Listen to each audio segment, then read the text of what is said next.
তো আজকে একটা কথা আপনাদের সাথে শেয়ার করব যে প্রেম থেকে দূরে থাকুন। কারণ প্রেম আপনাকে যতটুকু না সুখ দিবে, যতটুকু না শান্তি দিবে, তার চেয়ে 3 গুণ আপনাকে কষ্ট দিবে। আপনাকে মানসিক যন্ত্রণায় রাখবে। মানসিক যন্ত্রণা দিনকে দিন আপনার বাড়তে থাকবে। একটা সময়, এখন হয়তো আপনি বুঝবেন না, এখন একটা সুন্দর একটা গোল্ডেন টাইম যাবে, আপনার মনে হবে যে হয়তো বা প্রেমই সব। ভালোবাসার মানুষ না থাকলে কি জীবন চলে? ভালোবাসার মানুষ না থাকলে কি আর জীবন চলে? কি রোমান্টিক টাইম, খুব সুন্দর টাইম স্পেন্ড করতেছেন, দেখবেন না দুজনের মধ্যে কি কেমিস্ট্রি। বাট একটা সময় গিয়ে যখন দেখবেন যে মনের অমিল, একটা সময় গিয়ে দেখবেন কেউ কারোর সাথে প্রতারণা করতেছে, কেউ লুকিয়ে লুকিয়ে এই ধরনের প্রতারণা করে, যখন দেখবেন যে আপনাকে ইগনোর করতেছে, অবহেলা করতেছে, তখন বুঝবেন ভালোবাসা কি। এই যে এত রোমান্টিক, এত কেমিস্ট্রি, এত ভালো লাগা, এত ভালোবাসা, সব তখন আপনার মনে হবে একদম ফিকে। সব মনে হবে আপনার ফিকে। যে এতদিন কার সাথে ছিলাম, এতদিন কার সাথে ছিলাম, সে আমার সাথে এই ধরনের প্রতারণা করতে পারলো। যার প্রতি আপনার এত অগাধ বিশ্বাস, যার প্রতি আপনার এত পরিমাণ ভালোবাসা, নিজের যত অপমান হয়েছেন মানুষের কাছে, ফ্যামিলি, পরিবার, আত্মীয় স্বজন, সবার কাছ থেকে আপনি অনেক অপমানিত হয়েছেন যে ভালোবাসার মানুষের জন্য। সে ভালোবাসার মানুষটাই কোনো এক সময় আপনার সাথে প্রতারণা করবে, খুব নিখুঁতভাবে আপনার সাথে প্রতারণা করবে।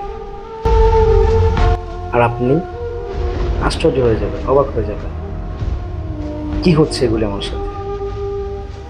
এখন আপনি বুঝবেন না, একটা সময় বুঝবেন আপনি কি হচ্ছে আমার সাথে এগুলি। আমি তো লয়াল ছিলাম, আমি তো আমার পক্ষ থেকে লয়াল ছিলাম, বাট আমার সাথে এটা কেন হইল? দেখেন, ওই সময় ওই ধরনের জাজমেন্ট আপনি নিজেকে নিজে করবেন না। একটা কথা আছে, আমাদের মুরব্বীরা বলতো যে ভাবিয়া করিও কাজ, করিয়া ভাবিও না। ভাবিয়া করিও কাজ, করিয়া ভাবিও না। সুতরাং আপনি কারোর সাথে সম্পর্কে জড়ানোর আগে 100 বার ভাবেন। আগে নিজে প্রতিষ্ঠিত হন। আপনি প্রতিষ্ঠিত হলে আপনার এরকম হাজারো মেয়ে আপনি ইচ্ছে করলেই কাছে পাবেন। ইচ্ছে করলে আপনি বিয়ে করতে পারবেন। সুন্দর সুন্দর রমণী, কত রমণী আছে একটা প্রতিষ্ঠিত পুরুষের কাছে দেওয়ার জন্য তার বাবা মা অধীর আগ্রহে বসে থাকে।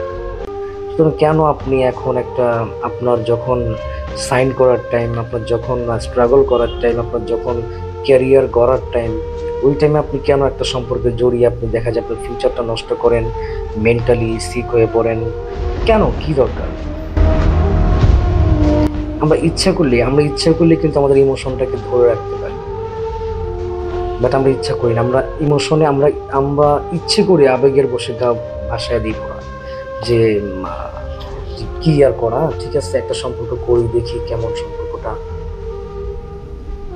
ভালোবাসতে কার না ভালো লাগে? ভালোবাসার মানুষ, একটা স্ত্রীলিঙ্গ পুরুষলিঙ্গ দুজন যখন একত্রে হয়, তখন অন্যরকম একটা অনুভূতি কাজ করে। বাট সেটা তো আলটিমেটলি একটা সময় আপনি প্রচন্ড রকম রিগ্রেট ফিল করবেন। একটা সময়, মানে সার্টেন একটা টাইম পর আপনি প্রচন্ড পরিমাণ রিগ্রেট ফিল করবেন। ভাববেন যে আমি কেনই বা সম্পর্কে জড়াইলাম, কেনই বা এত পেইন, এত কষ্ট, এত মানসিক যন্ত্রণা আমি নিলাম, কি দরকার ছিল? আজকে যদি ওর সাথে সম্পর্কে না জড়াইতাম, হয়তো আমার জীবনটা এমন হতো না। হয়তো আমি একটা ভালো পজিশনে থাকতাম, হয়তো আমি আমার আজকের এই পতন, এই অধপতন হইতো না। তখন রিগ্রেট ফিল করবেন। বাট তখন রিগ্রেট ফিল করলেও যে সময়টা আপনার চলে গেছে আপনার লাইফ থেকে, পাস্ট, সেটা কিন্তু আপনি আর ফিরে পাবেন না। সুতরাং ভাবিয়া করিও কাজ, করিয়া ভাবিও। প্রেম যতটুকু না সুখ দেয়, তার চেয়ে বহুগুণ আপনাকে কষ্ট দিবে, দিনকে দিন কষ্ট দিবে, দিনের পর দিন কষ্ট দিবে। হ্যাঁ, আমি অনেক প্রেমিকের গল্প শুনছি, প্রেমিকার গল্প শুনছি, যারা 10-12 বছর রিলেশন করে বিয়ে করছে, বাট একটা সময় পর গিয়ে 1 বছর সংসার টিকে নাই। রিলেশনের বিয়ে, যার জন্য সুইসাইড করে, ওইটা করে, হ্যান ত্যান কত কিছু, বাট যখন একটা সময় পর বিয়ে হইলো, দুজনের একটা আলটিমেটলি গোল থাকে, একটা গোল থাকে যে না একটা সময় পর গিয়ে আমি আমার এই গার্লফ্রেন্ড বলি আর ভালোবাসার মানুষ বলি যেটাই বলি না কেন, যে তাকে আমি বিয়ে করবই। তাকে বিয়ে করলো, কিন্তু তারপরে একটা বছর বা কিংবা 2টা বছরও সংসারটা স্টে করলো না, অর্থাৎ আবার ডিভোর্সের দিকে গেল। ডিভোর্স যে কোনো কারণেই হইতে পারে। ডিভোর্স আপনার অ্যারেঞ্জ ম্যারেজও হইতে পারে, লাভ ম্যারেজও হইতে পারে, ওইটা কথা না। কথা হচ্ছে কি যে এটা আনএক্সপেক্টেড। অ্যারেঞ্জ ম্যারেজে ডিভোর্সটা আমি সাপোর্ট করি, বাট আপনি যখন কাউকে ভালোবেসে বিয়ে করবেন সেটা আনএক্সপেক্টেড, সেটা অপ্রত্যাশিত। কেন? কারণ একটা মানুষের সাথে আপনি এতদিন সম্পর্কে জড়ানো, এতদিন একটা রিলেশনে জড়ানো, ওকে আপনি ভালো করে চিনেন, ও আপনাকে উভয়কে ভালো করে চিনেন। সুতরাং ওই জায়গায় যখন 1-2 বছর একটা সংসার টিকে না, তখন সেটাকে আপনি কি বলবেন? আফসোস ছাড়া কিছুই করবেন না।